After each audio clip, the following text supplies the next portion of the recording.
A Roman soldier? A Jewish teacher? Two worlds divided by culture, power, and religion yet united by an extraordinary moment of faith that astonished even Jesus himself. This is the story of a faith so pure it crossed every boundary and opened the gates of God's kingdom wider than anyone imagined. The setting in Capernaum, a city on the edge of cultures. Morning in Capernaum began with the gentle lapping of the Sea of Galilee against its shore. Fishermen were already awake before dawn, their boats rocking slightly as they cast nets into the water, hoping for a good catch before the sun grew too warm. The mist over the lake caught the light of the rising sun, turning gold, while seabirds wheeled overhead, their cries mingling with the low hum of conversation along the docks. Capernaum was not an isolated village, tucked away from the world. It was a crossroads. Positioned on the northern shore of the Sea of Galilee, it stood along the Via Maris, the Way of the Sea, an important trade route linking Egypt in the south with Syria and the greater Roman world to the north. This meant that, every day, travelers passed through merchants, Roman officials, soldiers, pilgrims, and ordinary folk carrying goods to sell or stories to tell. The result was a city alive with diversity. The marketplace was a tapestry of sounds, sights, and smells. Traders shouted prices in Aramaic, the local tongue, while others bargained in Greek, the common language of the Eastern Mediterranean. Occasionally, sharp commands in Latin rang out from a group of Roman soldiers moving through the streets. Stalls displayed freshly baked bread still warm from clay ovens, baskets of figs and olives, jars of honey, and slabs of salted fish from the lake. Beside them might be exotic spices from Arabia, fine fabrics from Damascus, or pottery from distant ports. This constant mingling of cultures made Capernaum both vibrant and tense. On one hand, trade brought wealth, ideas, and new opportunities. On the other, it brought the visible presence of Rome, the empire that held Judea and Galilee under its control. The Roman military garrison stationed here was not just for protection of trade routes. It was also a reminder that Rome's power was absolute. The people of Israel lived with a deep awareness of their history and identity as God's chosen people. Their customs, laws, and festivals all pointed back to the covenant God had made with their ancestors. Yet here, in Capernaum, the reminders of foreign rule were unavoidable. Roman coins bearing Caesar's image passed from hand to hand in the marketplace. Soldiers, in armor, with crested helmets and short swords, patrolled the streets. Taxes were collected for a faraway ruler who did not worship the God of Abraham, Isaac, and Jacob. The tension between these worlds was constant. The Jewish people held tightly to their faith, meeting regularly in the synagogue to hear the scriptures, read aloud, to pray, and to discuss the law. The synagogue was not just a religious space, it was the heart of community life. Here, elders discussed matters of justice, disputes were settled, and children learned the stories of their people. In a city like Capernaum, the synagogue stood as a visible reminder that, no matter who sat on the throne in Rome, the God of Israel still reigned in heaven. Yet just a short walk from the synagogue, one might see the Roman standard flying over the garrison, or hear the rhythmic sound of soldiers drilling in formation. For some Jews, this was a constant source of daily reminder of their nation's subjugation. For others, it was something they learned to live with, adapting to the new reality in order to survive and even thrive. Economically, Capernaum was a city of contrasts. Some families did well through trade or fishing, owning multiple boats or property along the shore. Others lived day to day, dependent on the day's catch or the hope of selling enough goods to pay the heavy taxes. The tax collectors, often local Jews employed by Rome, were especially disliked, seen as collaborators and sometimes known for greed.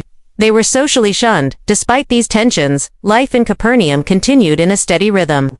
Fishermen launched their boats in the early morning and returned before midday, selling their catch to merchants who would take it fresh to the markets or salt it for trade. Farmers brought their produce in from the surrounding hills: wheat, barley, grapes, and olives. Women drew water from the public wells, talking in low tones about the events of the day. Children played in the dusty streets, darting around carts and animals. And in the midst of this life was something unique: the growing presence of a teacher named Jesus of Nazareth.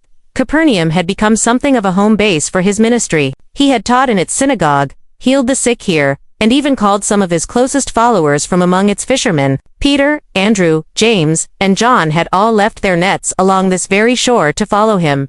Matthew, a tax collector in the city, had left his booth to walk in his footsteps. Word of Jesus' teachings had spread throughout the region. Some said, he taught with authority greater than that of the scribes. as though God himself spoke through him. Others whispered of miracles.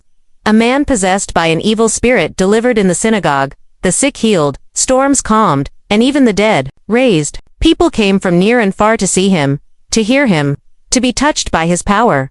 Capernaum, already a place where cultures met, was becoming a place where heaven met earth. The dividing lines between Jew and Gentile, rich and poor, ruler and subject, seemed to blur in his presence. Crowds gathered wherever he went, merchants closing their stalls for a moment, soldiers slowing their patrols, fishermen pausing in their work, all drawn by something they could not quite explain. It was in this city, with its mix of cultures, its contrasts of wealth and poverty, its tensions and opportunities, that an extraordinary meeting was about to take place. A meeting that would not only cross the barriers between Jew and Gentile, but would astonish even Jesus himself. For among the many people living in Capernaum was a Roman Centurion, a man of rank and authority in the empire's army. He represented the very power that ruled over Israel, yet he was different from many others in his position. He had earned the respect of the Jewish elders, not through fear, but through kindness and fairness. His leadership was marked not only by discipline, but by compassion. And it was this man, standing at the intersection of power and humility, who was about to show the kind of faith that breaks through every boundary. The story could only have happened in a place like Capernaum. No other city in Galilee brought together such a diverse cast of people and cultures.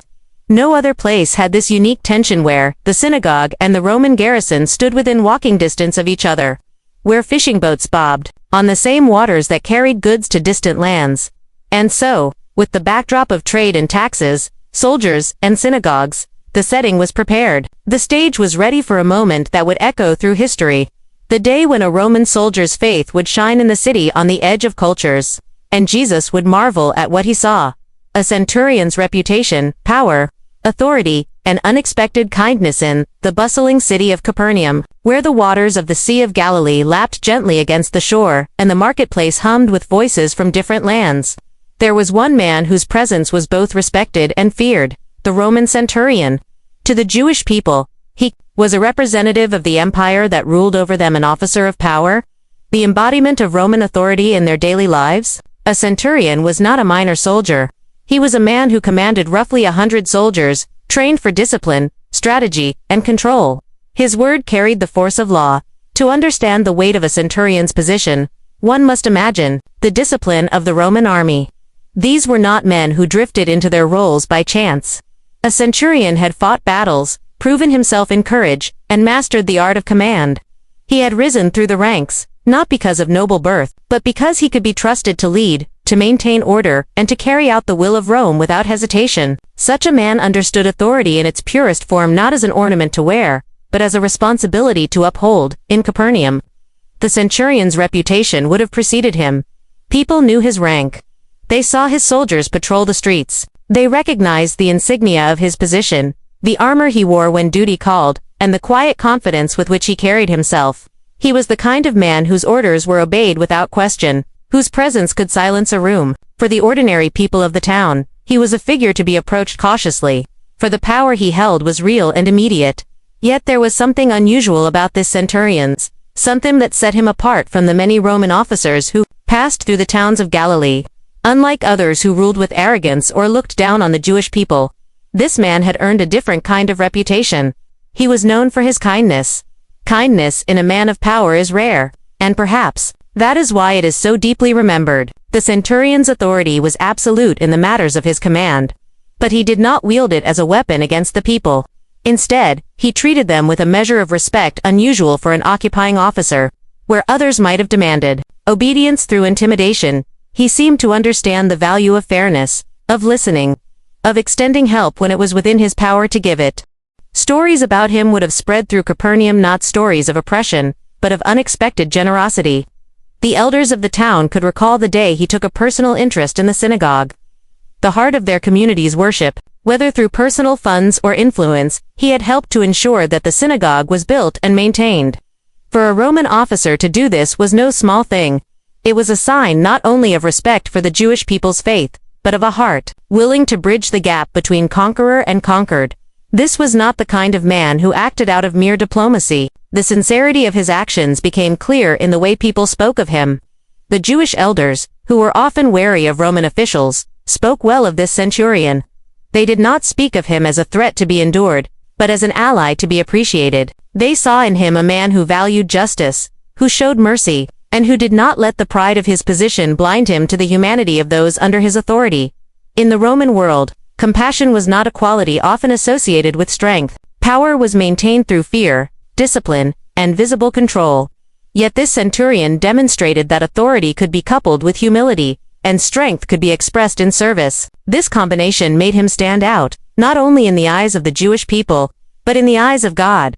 But the centurion's kindness was not limited to public acts or community projects, extended into the most personal areas of his life, even to those society might have overlooked. Among the many people who lived in his household and served under him was a servant, dearly valued by the centurion. This was no casual relationship.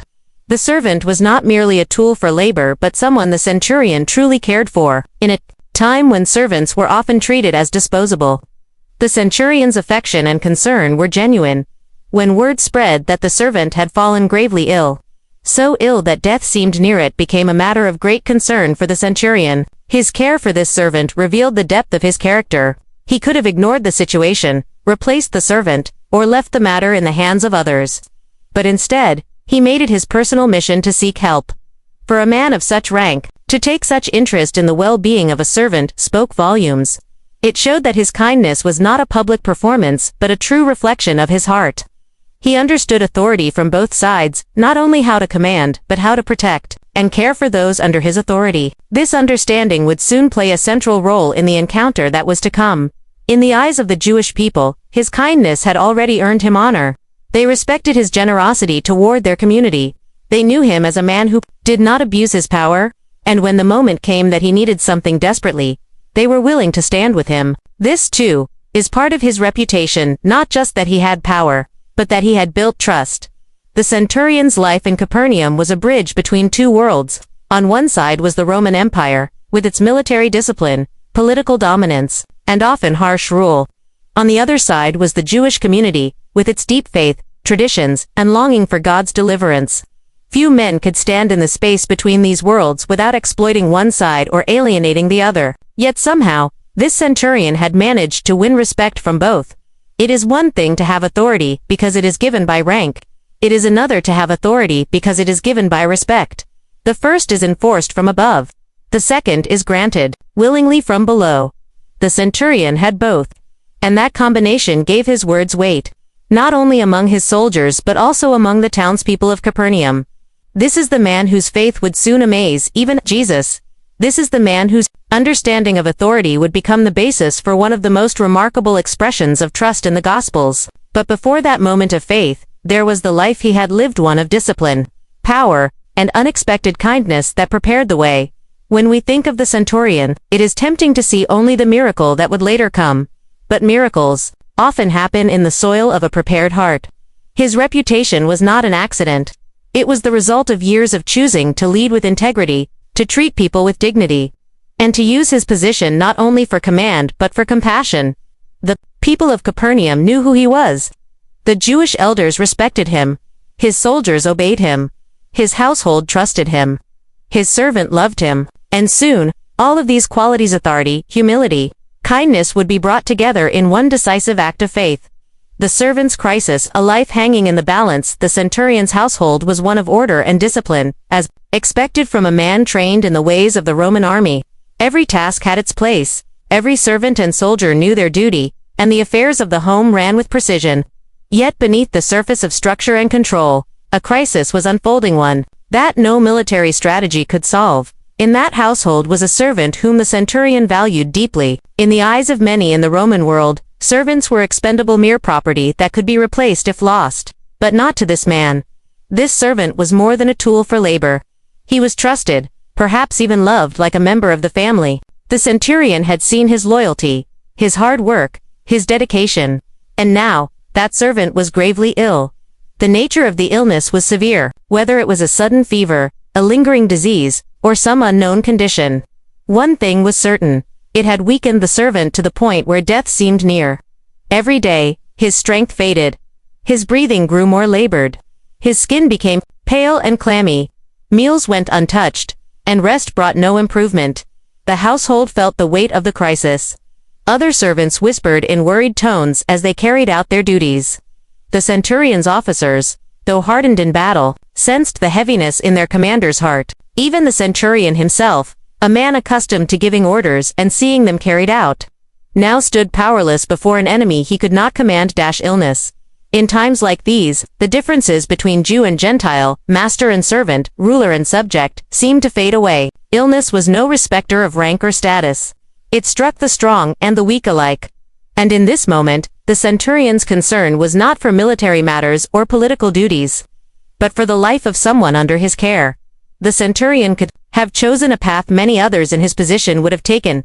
He could have accepted the loss as inevitable, prepared to replace the servant when the time came, but his heart did not allow such cold calculation. He was a man of action, and where there was any chance to save a life, he would take it. It's possible he had already tried the resources available to him. Perhaps physicians had been called, remedies administered, and all the knowledge of the day applied to the servant's condition, but still, the illness remained. Each failed attempt would have only deepened the sense of urgency.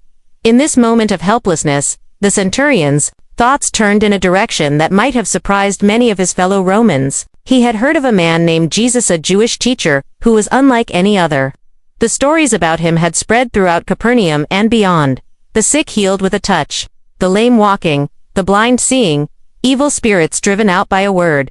For the centurion, accustomed to measuring men by their authority and ability, these reports were compelling. Authority was something he understood. In his world, authority was proven by results. A commander's power was evident when his orders produced action. And here was a man whose words carried power over sickness, over nature, even over the unseen forces of evil. Perhaps the centurion had never met Jesus in person, but he had certainly heard enough to believe that this was no ordinary rabbi. This was someone whose authority reached beyond the limits of human strength. And if anyone could help his servant, it was this man. But there was a complication. The centurion was a Gentile, an officer of the occupying force. In the eyes of many Jews, entering his home would make a person ceremonially unclean. There were cultural and religious boundaries that stood between them. A proud man might have dismissed these barriers or insisted on his own rank, demanding that Jesus come regardless of custom. But the centurion's heart was different. He respected the faith of the Jewish people, and he would not presume to force this teacher into a situation that might cause offense. So he thought carefully about how to approach the matter. In Capernaum, he had built a good relationship with the Jewish elders, men who led in the synagogue and were respected by the community. They had seen his kindness, perhaps even his role in supporting the building of their synagogue. They knew he was not like many other Roman officers. And in this moment, he would call upon that relationship. The centurion sent word to these elders, asking them to go on his behalf to Jesus. It was a humble move for a man of such authority. He could have sent soldiers with orders, but instead, he sought the help of those who could approach Jesus as friends. The elders agreed. They went to find Jesus, and when they reached him, they spoke on the centurion's behalf. "This man deserves to have you do this," they said, "because he loves our nation and has built our synagogue." Luke 7:24-25. Their words revealed the depth of the centurion's character. Even in a time of need, his reputation spoke for him. These leaders were not merely fulfilling a polite request, they were advocating sincerely for a man they respected. They recognized that his kindness to their people was genuine and that his concern for his servant was real. While the elders spoke to Jesus, the centurion waited. Waiting is difficult for any person in crisis, but for a soldier used to immediate action, it must have been especially hard. Every passing moment was a reminder that his servant's life hung in the balance, yet he had done all he could. He had sent his request to the one man he believed could change the outcome. It is here, in this moment of vulnerability, that the heart of the centurion's faith began to show. His hope was not in his own power, not in the resources of Rome, and not in the physicians of the day. His hope was in the authority of Jesus, a man he had never commanded, yet in whom he saw a power greater than any emperor's. This crisis was more than just a test of the servant's health. It was a turning point for the centurion. In caring for someone beneath him in rank, he revealed the kind of leader he truly was. In seeking help from a foreign teacher, he showed humility, and in believing that help could come from a word spoken by that teacher, he showed a faith that would soon astonish even Jesus himself. The servant's life still hung in the balance. But the course of events had been set. The centurion had sent his request. Jesus had heard, and the city of Capernaum, so used to the mingling of cultures and the presence of both synagogue and garrison, was about to witness something extraordinary. The power of God crossing the boundaries of nation, rank, and religion, to meet a humble request born out of love and faith, seeking help. Turning to the Jewish elders, the centurion was not a man to waste time when a life was at stake. He had already made up his mind that Jesus of Nazareth was the only hope for his servant. But knowing the cultural divide between Jew and Gentile, he approached the matter with wisdom and humility. This was not the first time. The centurion had faced the delicate balance of living between two worlds. As a Roman officer stationed in a Jewish city, he had long walked the line between enforcing the authority of Rome and respecting the faith of the people he governed. Over time, he had not only gained the grudging acceptance of Capernaum's citizens but had won their respect. His kindness was genuine, his fairness consistent, and his regard for their traditions unmistakable. One of the clearest signs of his goodwill was the synagogue that stood in Capernaum. The centurion had not simply tolerated the worship of the Jewish God, he had actively supported it. Whether by financing construction, supplying materials, or using his influence to ensure it could be built, his contribution had left a lasting mark. The synagogue was the heart of the Jewish community, and the people knew that its existence in its present form owed much to the generosity of this Roman. Because of this, the centurion had a strong relationship with the Jewish elders who oversaw religious life, taught the scriptures, and guided the moral conduct of the people. These were men of influence, respected by their community, and trusted to speak on its behalf. The centurion knew they could approach Jesus not as strangers but as fellow Jews, and their words would carry weight. So when his servant's illness became desperate, the centurion sent for these elders. It was an unusual request for a man of his rank. A centurion was accustomed to giving orders directly, with no need for intermediaries. Yet here, he did not command. He appealed. His approach was not that of an overlord demanding compliance but of a man seeking help from those he respected. The elders responded quickly.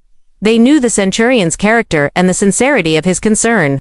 His request was not self-serving. He was not asking for political advantage or personal gain. He was asking for the life of a servant he cared for deeply. That alone spoke volumes about his compassion. When they found Jesus, the elders began to plead on his behalf. "He is worthy for you to do this," they said, "because he loves our nation and has built our synagogue." Luke 7:4-5. Their words revealed more than just a defense of his character. They showed the depth of the bridge he had built between two vastly different cultures. For Jewish leaders to publicly vouch for a Roman officer was remarkable. It meant that his life had consistently demonstrated honor, respect, and generosity toward their people. They could have gone to Jesus and simply delivered the request, but they went further, urging him to help. This was advocacy born out of genuine respect and gratitude. They were not doing this because they feared him. They were doing it because they valued him. Jesus listened to their plea, and without hesitation, he agreed to go with them. This willingness already broke a cultural expectation. Many Jewish teachers would have avoided entering the home of a Gentile to maintain ritual purity, but Jesus was not bound by such barriers when it came to showing mercy. His mission was to seek and to save, and he was ready to cross whatever lines human society had drawn. Meanwhile, the centurion waited. Every moment must have felt stretched thin with urgency. In military life, orders are given and carried out with speed. In a medical crisis, time is just as precious. He could only imagine the elders' journey, their conversation with Jesus, and the return trip. Every cough, every strained breath from his servant reminded him of the narrowing window of hope. Yet even as he waited, the centurion considered the nature of his request. He respected Jesus too much to treat him like just another physician or a magician to be summoned. He knew that Jesus' authority was of a different kind, an authority that did not require his physical presence to be effective. In the Roman army, the centurion understood the chain of command intimately. He knew what it meant to give an order, and have it carried out without question, even at a distance. When he commanded a soldier to go, the soldier went. When he told another to come, the soldier came. When he gave instructions to his servant, they were obeyed. Authority was not about proximity, was about the power vested in the one who spoke. If this was true for earthly command, how much more for someone like Jesus, whose authority came from God? The centurion reasoned that if Jesus could command sickness to leave with a word, then there was no need for him to be physically present. A spoken command from wherever he was would be enough. This understanding would soon shape his next message to Jesus, a message that would reveal a humility and faith unlike anything most had ever seen. But before that moment came, his first step had been to turn to the Jewish elders. This was an act of respect, of bridging the gap between cultures, and of using the relationships he had built not for personal advantage but for the sake of someone in need, the elders. Willingness to speak for him was the fruit of years of consistent character. Reputation is not built in a moment, and theirs was not based on a single act of generosity. It was formed by repeated decisions to act with justice, to respect others' faith, and to use power responsibly. And now, in his hour of need, that reputation opened doors that might otherwise have remained shut. This moment teaches us something profound about influence and relationships. The centurion could have relied solely on his official authority, but instead, he leaned on the trust he had earned through kindness. Authority can compel action, but only respect can inspire it. The elders' advocacy was a gift freely given, not a duty reluctantly performed. As the elders and Jesus made their way toward his home, the centurion's thoughts must have been racing. His servant's life was still slipping away. Relief mingled with anxiety, relief that Jesus had agreed to come, anxiety over whether there was still time. But even in this tension, the centurion's mind was moving toward a conclusion that would surprise everyone. Jesus did not need to enter his home to bring healing. What was unfolding was more than just a rescue mission for a dying servant. It was a living example of how humility, respect, and faith can work together to break down walls between people. A Roman officer and Jewish elders stood on the same side, working toward the same goal, because compassion had brought them together. Soon, this unity of purpose would be met by the power of God in a way that crossed every boundary of culture, religion, and rank. The request had been made. The journey was underway, and Capernaum, this city where worlds collided, was about to witness faith in its purest form. The journey to Jesus. Humility in a man of rank. The centurion was a man who understood rank better than most. In the Roman military system, a centurion was the backbone of the army, commanding roughly 100 soldiers, responsible for discipline, training, and carrying out orders from higher command without hesitation. His uniform, his bearing, his voice, everything about him marked him as a man accustomed to authority. When he spoke, others acted. When he commanded, the will of Rome was carried out. And yet, when it came to Jesus of Nazareth, the centurion saw something far beyond the reach of Roman power. He had heard the reports: crippled limbs made strong, fevers broken in an instant, the oppressed set free, storms silenced with a command. This was not the work of a skilled politician or a cunning general. This was authority of another kind, spiritual authority, divine authority. When the Jewish elders had left to find Jesus on his behalf, the centurion stayed behind. Every moment felt longer than the last. In military life, he was used to progress happening quickly, orders sent, soldiers dispatched, objectives completed. But this was different. He could not send a squad of soldiers to subdue the fever in his servant's body. He could not fight this battle with sword or shield. He was at the mercy of a man whose power came not from earthly armies, but from heaven itself. At last, word came that Jesus had agreed to come. The elders were walking back with him. For a moment, relief must have washed over the centurion. Jesus was on his way. The one with the power to heal was moving toward his house. But along with relief came a deep stirring in the centurion's heart, a realization that would change everything. About this meeting, he began to think about what it would mean for Jesus to enter his home. As a Gentile, he knew the customs of the Jewish people. Entering the house of a non-Jew could make a Jewish teacher ceremonially unclean according to their traditions. He had no desire to put Jesus in a position that might cause offense or create unnecessary controversy. But it was more than just cultural sensitivity. The centurion felt a profound unworthiness. In the eyes of Rome, he was a man of significant rank. But before Jesus, he was just a man in need. No titles, no authority, no merit to demand anything. The weight of humility settled heavily on him. He knew he could not approach Jesus as an equal in any sense. So even though Jesus was already coming, the centurion decided to send friends with a new message. Lord, don't trouble yourself, for I do not deserve to have you come under my roof. That is why I did not even consider myself worthy to come to you. But say the word, and my servant will be healed. Luke 7:6-7. These were not the words of a man trying to flatter. They were the honest confession of someone who had looked at himself in the light of who Jesus was. The centurion had seen the pomp of Roman governors, the authority of generals, the pride of emperors, and yet none of them had inspired this kind of humility in him. Before Jesus, he recognized his true place.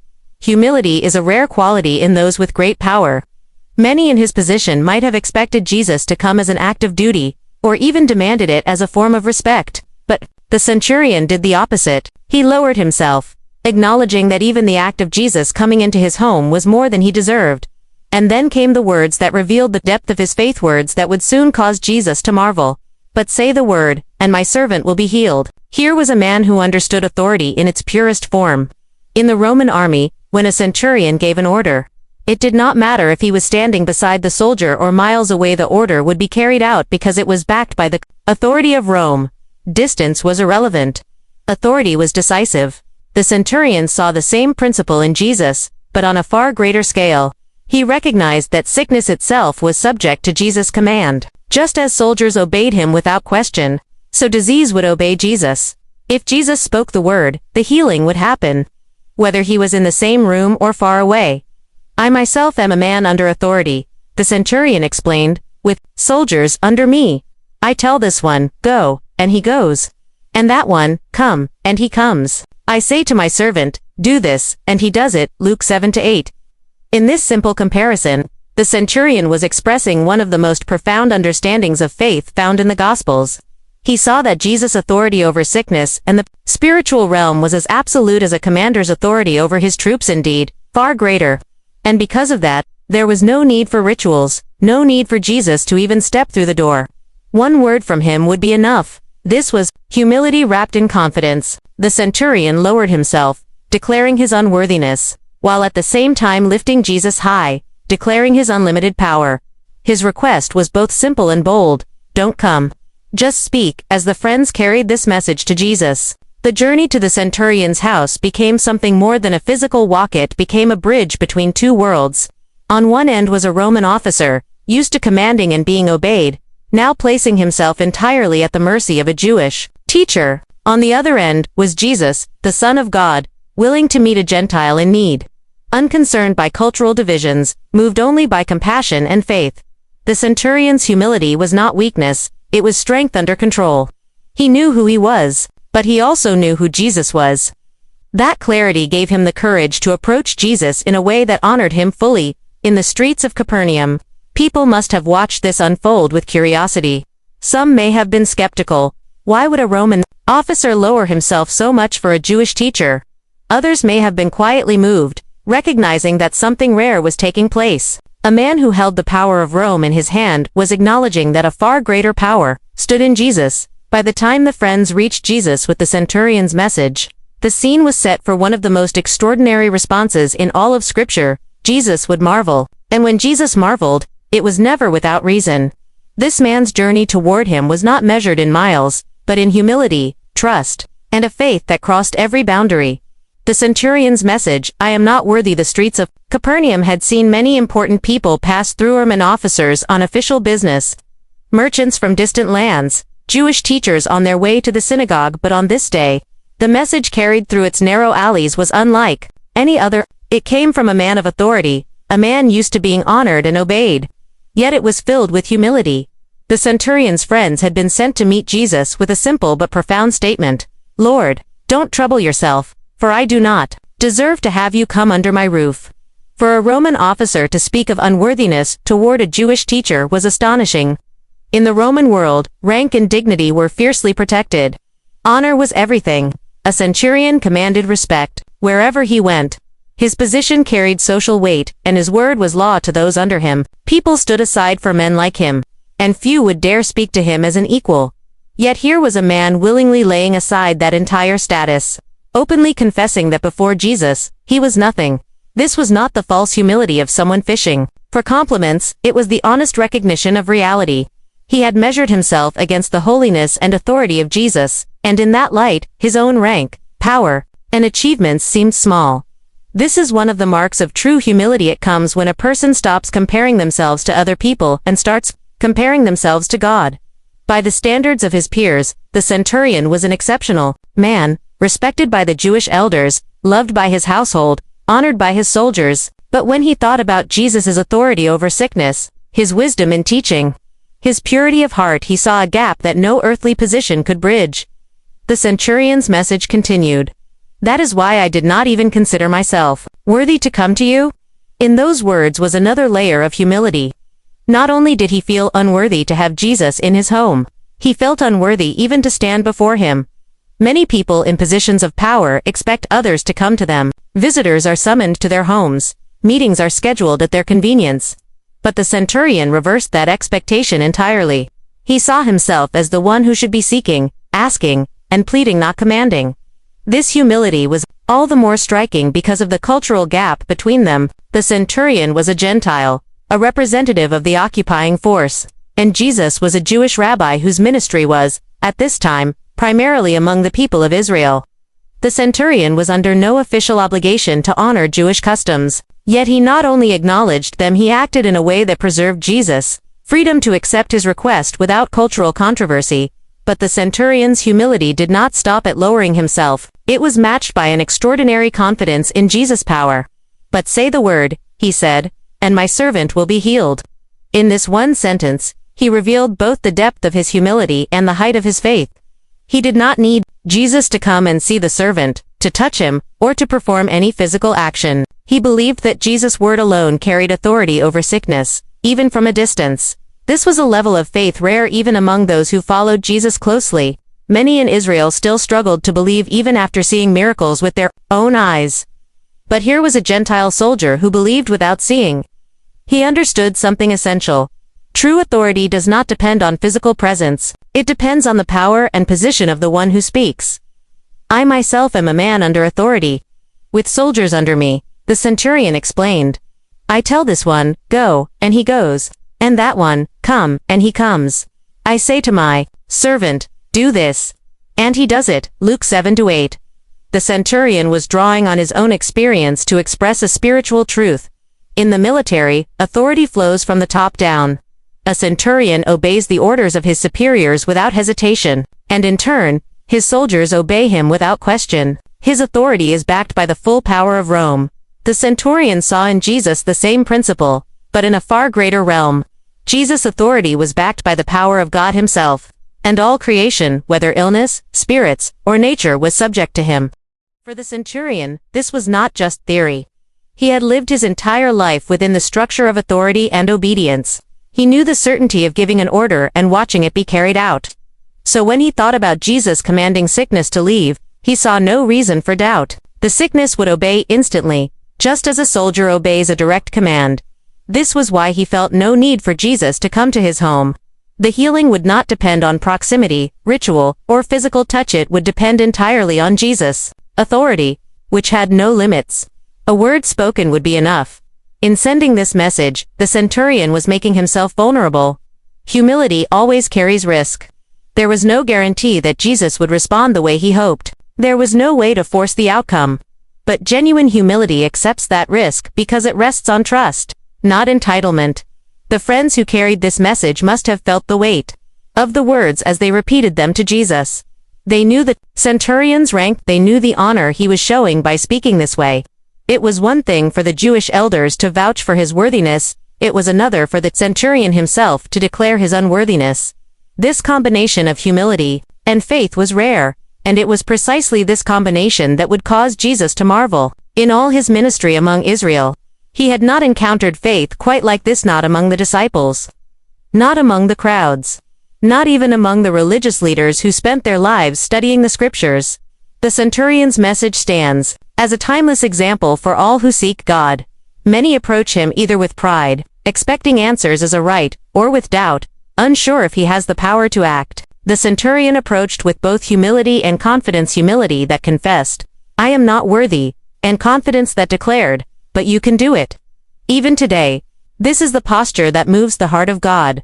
It is the posture of those who know their need, who do not pretend to deserve his favor, yet who trusts completely in his ability to meet that need. It is the posture of a faith that knows no boundaries, faith that can cross cultural divides, ignore societal ranks, and see only the greatness of the one being asked.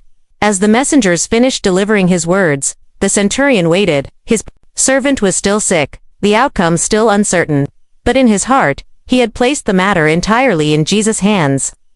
The decision now rested with the one whose authority was absolute, and soon, that authority would be displayed in a way that would confirm everything the centurion believed and more. Faith defined, authority recognized in Jesus' word. When the centurion's friends finished relaying his message, the air seemed to grow still. The crowd that had been following Jesus likely expected him to continue the short walk to the centurion's house. That was, after all, how healings usually happened. Jesus came to the sick person, touched them, spoke to them, and they were restored. But the centurion had turned that expectation upside down. He was saying, in essence, you don't need to come any closer, just speak the word, and the healing will happen. It was a statement so simple, yet so profound, that it stopped the moment in its tracks. Jesus' response was immediate and unforgettable. He turned to the crowd following him and said, I tell you, I have not found such great faith even in Israel. Luke 7-9. Think about the weight of those words. Jesus had traveled throughout Galilee and Judea, teaching in synagogues, performing miracles, and proclaiming the kingdom of God. He had spoken to fishermen, farmers, tax collectors, and scholars of the law.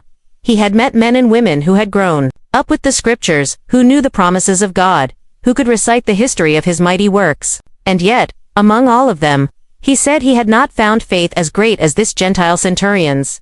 What made the centurion's faith so remarkable? It was not built on years of religious training or a lifetime of temple worship. It was not shaped by heritage or tradition. It was shaped by a clear, unshakable recognition of authority, both his own and Jesus'. The centurion lived every day within the framework of command. He knew the certainty of giving an order and watching it be carried out. But in Jesus, he saw a kind of authority that dwarfed even the power of Rome. Rome's authority could command soldiers, build roads, collect taxes, and enforce peace. Jesus' authority could command sickness to vanish, demons to flee, storms to cease, and even death to release its grip. To the centurion, this was not an abstract belief, was a logical conclusion. If sickness obeyed Jesus like soldiers obeyed their commander, then proximity was irrelevant. A word spoken in one place could bring healing in another. This is the essence of biblical faith, trusting not in what we can see, but in the character and power of the one we believe in. Faith, as the centurion demonstrated, is not about religious performance. It is about recognizing who Jesus is and trusting fully in his authority. The centurion didn't need proof in the form of Jesus' physical presence. He didn't require a sign before believing. He didn't ask for a demonstration to strengthen his confidence. His faith rested on the conviction that Jesus' word was enough. Many in the crowd that day had seen Jesus perform miracles and still hesitated to believe. They wanted more signs, more assurances, more reasons to trust. The centurion, without having seen much, if any, of Jesus' works firsthand, was ready to stake everything on a single word. This understanding of authority is what made his faith stand out. Authority, in its truest sense, is not about proximity, but about the right and power to command. The centurion soldiers obeyed him whether he stood beside them or sent orders through a messenger, because they recognized the authority behind his words. In the same way, he recognized that Jesus' words carried the authority of heaven. This is why Jesus marveled. It was rare to find someone who understood both humility and faith so clearly. Humility, because the centurion knew he was unworthy. Faith, because he knew Jesus was entirely able. Most people struggled to hold these two together. They either approached with pride, assuming they deserved God's help, or with hopelessness, doubting he could or would help. The centurion combined both truths perfectly. I am not worthy, but you can do it. The crowd must have been astonished at Jesus' words. To say that a Roman soldier had greater faith than anyone in Israel was not just high praise, it was a radical statement. It cut through the assumptions that faith was tied to heritage, position, or religious activity. It showed that the heart of faith was open to anyone who recognized and trusted Jesus' authority, regardless of background. For the disciples, this was a lesson they would need to remember. They had been chosen to follow Jesus closely, to learn from him directly. And yet, here was a man who had not walked with them, who had not been part of the inner circle, who nonetheless displayed a faith greater than what they had shown so far. Faith, like this, changes the way we approach God. It removes the need to bargain with him, to persuade him with our worthiness, or to demand proof before we act. It simply takes him at his word. This is the faith that moves mountains, the faith that pleases God. As the centurion waited at his home, Unaware of the exact words Jesus was speaking to the crowd, his faith was already complete. In his mind, once the request had been made and Jesus had heard it, the matter was settled. It was now in the hands of the one who had full authority over the situation. Jesus' public affirmation of his faith was not just for the centurion, it was for everyone listening. It was a declaration that God's kingdom was open to all who believed, and that the measure of faith was not in external rituals but in the internal recognition of who Jesus truly is. The friends who had carried the centurion's message must have felt a surge of anticipation as they heard Jesus' response. They would be the ones to return and tell him what had been said, and even before they reached the house, the miracle would already be in motion. Faith like this always produces results not because faith itself is a magical force, but because it rests in the one who has unlimited power to act. The centurion believed that Jesus' word would be effective, and in a few moments, that belief would be vindicated in the most tangible way possible. The authority recognized in Jesus' word was about to be proven once again, not for Jesus' sake, for he already knew the outcome, but for the sake of everyone watching, everyone listening, and everyone who would later hear the story. Jesus' astonishment, I have not found such great faith. The message from the centurion had been delivered. His words were simple but carried the weight of deep understanding. Lord, don't trouble yourself, for I do not deserve to have you come under my roof. But say the word, and my servant will be healed. Jesus stood there, listening. Around him was a crowd, his disciples, the Jewish elders who had come on behalf of the centurion, townspeople curious to see what he would do next. Many in that crowd were accustomed to hearing people ask for healing. Many had even seen him perform it with their own eyes. But this was different. The centurion's request didn't hinge on Jesus' physical presence. It wasn't based on ritual touch, proximity, or even visual confirmation. It was based purely on faith that Jesus' word alone was enough to accomplish the impossible. Jesus turned and looked at the crowd. His expression, though always calm, now carried something extraordinary: astonishment. The scriptures tell us very few times when Jesus marveled at something. He did not marvel at the grandeur of the temple, the wealth of kings, or the wisdom of scholars. But here, before him, was a Roman centurion, a Gentile outsider whose faith made him stop in awe. I tell you, Jesus said, his voice carrying over the crowd, I have not found such great faith even in Israel. Luke 7-9.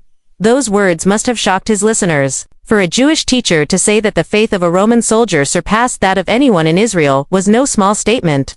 Israel was God's chosen people, the nation entrusted with the law, the prophets, and the promises of the Messiah. They had centuries of history with the living God. Yet here was Jesus declaring that a foreigner, someone outside the covenant, demonstrated the very faith that should have been most evident among God's people. This was not a rebuke to shame his people, but a truth to awaken them. Jesus wasn't diminishing Israel's place in God's plan. He was showing that faith was not confined to national boundaries, religious heritage, or social status. It could appear anywhere in anyone who recognized his authority and trusted his word. The centurion's faith was great not because it was loud or dramatic, but because it was pure and uncluttered. He had stripped away all reliance on ritual, custom, or human worthiness. He did not attempt to earn the miracle by listing his accomplishments, even though others were willing to do it for him. He did not insist on Jesus' physical presence as a condition for belief. He simply recognized that Jesus had the authority to command healing from a distance. And that was enough for him. This recognition struck at the heart of what Jesus had been teaching from the beginning of his ministry. The kingdom of God is entered by faith, not by works of the law, and certainly not by status or birthright. In the Sermon on the Mount, he had said, Blessed are the poor in spirit, for theirs is the kingdom of heaven. Matthew 5-3. The centurion was living proof of this truth: poor in spirit, rich in faith. Those standing nearby may have shifted uncomfortably. The Jewish elders, who had spoken so highly of the centurion, might have been both proud of his faith and challenged by Jesus' comparison. The disciples, still learning the nature of their master's mission, were witnessing firsthand that his kingdom was for all who believed, not just for Israel. By commending the centurion so publicly, Jesus was also teaching everyone present what true faith looks like. It is not faith in faith itself, it is faith in him. It is the belief that his word is sure, his power is limitless, and his authority is absolute. Faith like this moves the heart of God because it rests entirely on who he is, not on what we can do. The centurion's faith did not say, if you come, you can heal. It said, even if you do not come, you can heal. That is the kind of trust that leaves no room for doubt, no need for conditions. And here is something remarkable. Jesus did not question or test the centurion's faith. He did not require him to perform any act to prove his sincerity. The faith itself was the evidence. And it was enough. By declaring that he had not found such great faith in Israel, Jesus was also foreshadowing something greater, the opening of the kingdom to the nations. This moment in Capernaum was a small, but powerful preview of the Great Commission that would come after his resurrection, when the gospel would go to all nations. The boundaries between Jew and Gentile, insider and outsider, would be replaced by a single defining line: faith in Christ. The crowd must have whispered among themselves as they processed his words. Some may have been moved to admiration, others to discomfort, but none could ignore the weight of what had just been said. In a culture where lineage and religious background defined one's spiritual standing, Jesus had just declared that the measure of one's faith mattered more than one's heritage. The centurion himself, back at his home, likely did not hear Jesus' astonishment firsthand, but the words would be carried back to him by the friends he had sent. Imagine their excitement as they returned, not only with the assurance that Jesus was granting his request, but with the report that Jesus himself had marveled at his faith. For a soldier who understood the value of a commendation from a superior, this would be the highest honor imaginable. But for Jesus, this was not about flattery, it was about truth. Faith like this could not go unrecognized. It was a moment to teach everyone, then and now, that God delights in those who trust him fully, without hesitation, without boundaries. Even today, this moment speaks to us. We may not wear a centurion's armor or command soldiers, but we all face situations where we must decide whether we will trust God's word completely or demand additional proof before we believe. The centurion's example challenges us to let go of conditions and to take Jesus at his word, knowing that his authority is enough. In a few moments, that authority would be demonstrated in a way no one could deny. The centurion's servant, far from where Jesus stood, would be restored to health instantly. And when the messengers arrived to tell him, the centurion would know that his faith had not been misplaced, not because of who he was, but because of who Jesus is.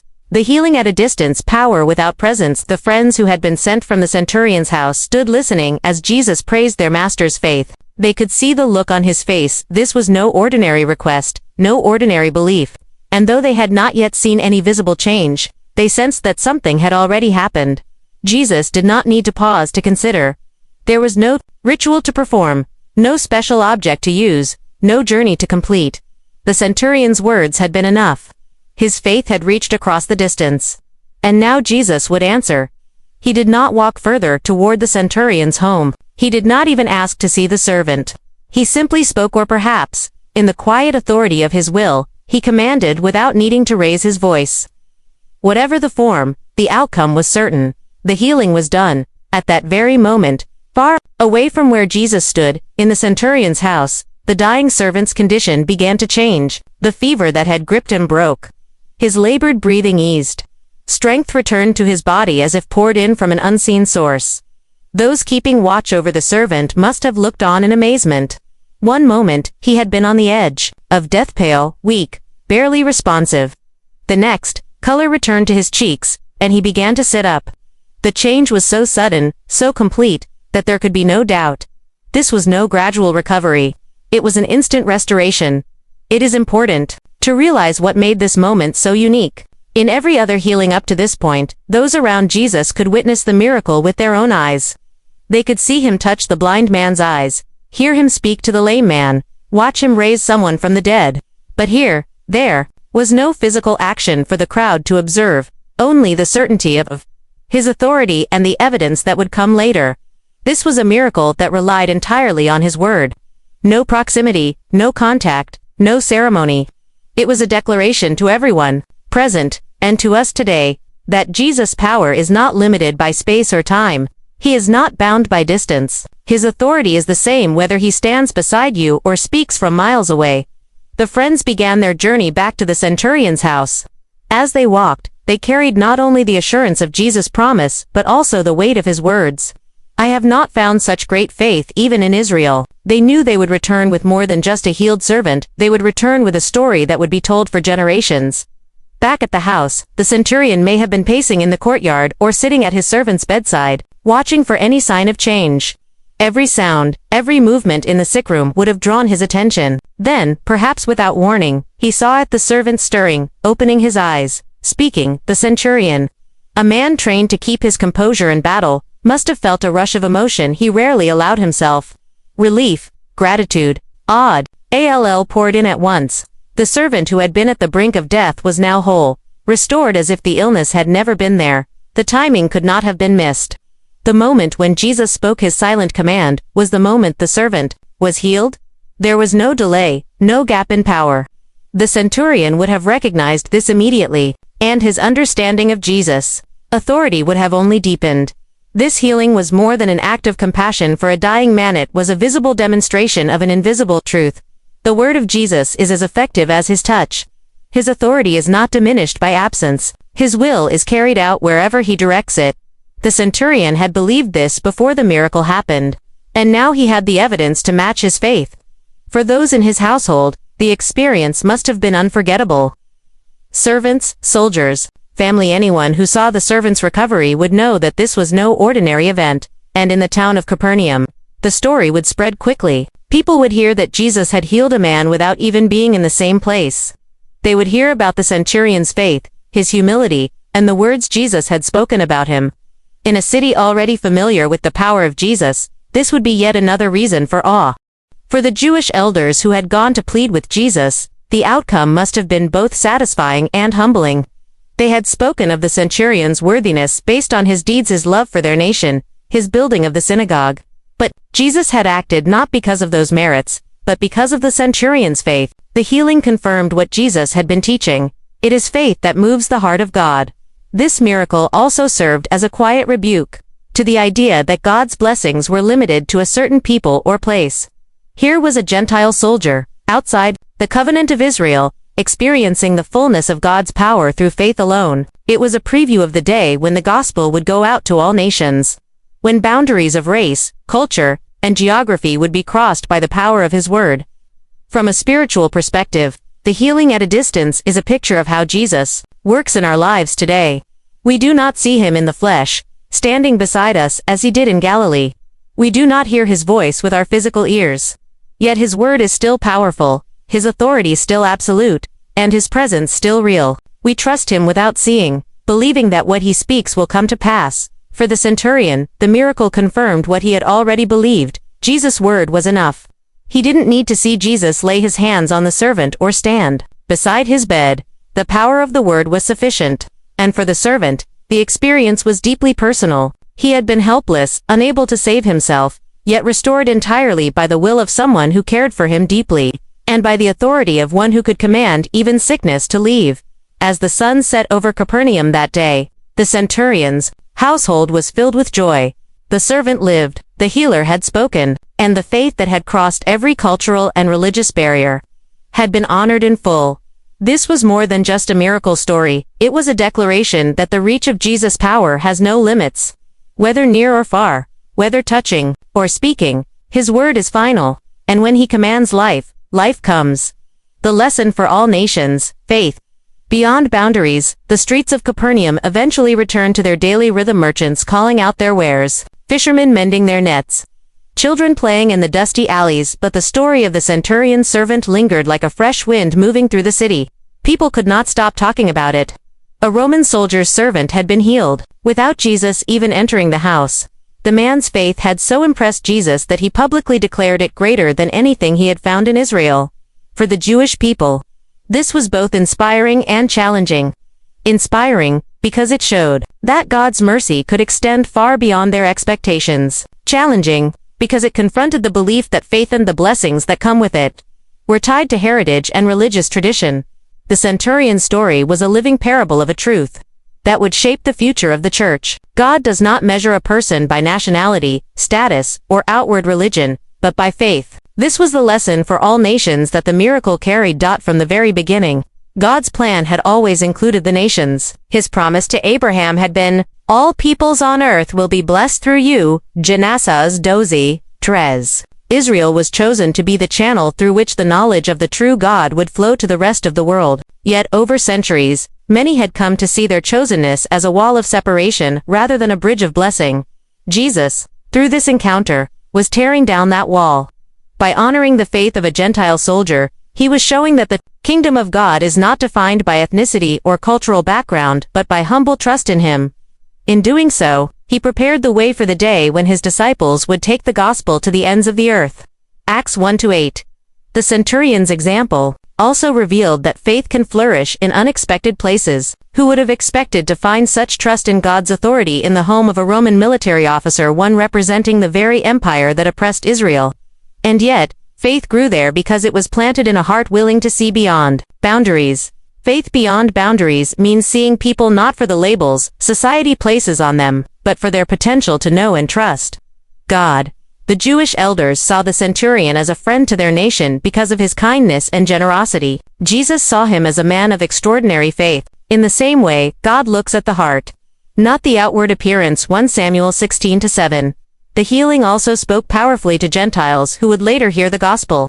If Jesus would honor the faith of a Roman centurion, then he would honor theirs as well. This was not an isolated case. Other Gentiles would come to Jesus during his ministry and find the same mercy. The Syrophoenician woman who pleaded for her daughter, the Samaritan leper who returned to give thanks, the Greeks who came seeking to meet him in Jerusalem. Each of these moments pointed toward the truth. Paul would later proclaim, "There is neither Jew nor Gentile, slave nor free, male nor female, for you are all one in Christ Jesus." Galatians 3:28. The dividing lines that humanity draws mean nothing in the presence of the King whose authority covers all creation. For Israel, the centurion's faith was a reminder that having the scriptures and the promises of God was not enough if they did not lead to trust and obedience. The elders of the synagogue in Capernaum had been taught the law from childhood. They knew the stories of God's power in history. Yet here was a man outside their covenant who believed more deeply in Jesus' authority than many of them did. For us today, the lesson is just as sharp. Faith is not inherited. It is not earned through reputation or religious activity. It is a personal trust in who Jesus is and what he can do. And it is available to anyone, anywhere, who will come to him with humility and confidence. The centurion's faith also challenges us to consider our own boundaries. Who do we believe God can use? Who do we think is too far, too different, too unworthy to be reached by his mercy? The moment we limit God's grace to those who look like us, think like us, or live like us, we deny the very heart of the gospel. Jesus' reaction to the centurion's faith teaches us to celebrate faith wherever we find it. It may appear in a prison cell, in a refugee camp, in a business office, or in a small rural village. It may come from someone with no religious background at all, who hears about Jesus for the first time and believes immediately. We are called not to question such faith but to rejoice in it. The lesson for all nations is also a lesson for every believer. God's power is not confined by geography, culture, or circumstance. Just as Jesus healed from a distance in Capernaum, he is able to work in the lives of people we may never meet, in places we may never see. Our role is to believe, to pray, and to trust that his authority is limitless. For the centurion, that day in Capernaum was more than just the rescue of a beloved servant. It was the defining moment of his life. His understanding of authority, his humility, and his faith came together in a way that drew the attention of the Son of God. And though we are not told what became of him afterward, his story has echoed for centuries as a testament to the truth that faith knows no boundaries. Even now, the story invites us to step into his shoes. Will we recognize our own unworthiness before God while trusting completely in his power? Will we believe that his word is enough, even when we cannot see the outcome? Will we celebrate the faith of others, even when it comes from places we least expect? Capernaum's centurion answered all these questions without hesitation. He believed, and it was done. His faith crossed the boundaries of culture, religion, and status, and in doing so, it gave the world a living picture of the gospel's reach. And so the lesson remains: the kingdom of God is open to all who will trust in the authority of Jesus Christ. His word can heal across any distance, his grace can reach across any divide, and his invitation stands for every nation, every tribe, and every tongue. The question is not whether he is willing, it is whether we will believe.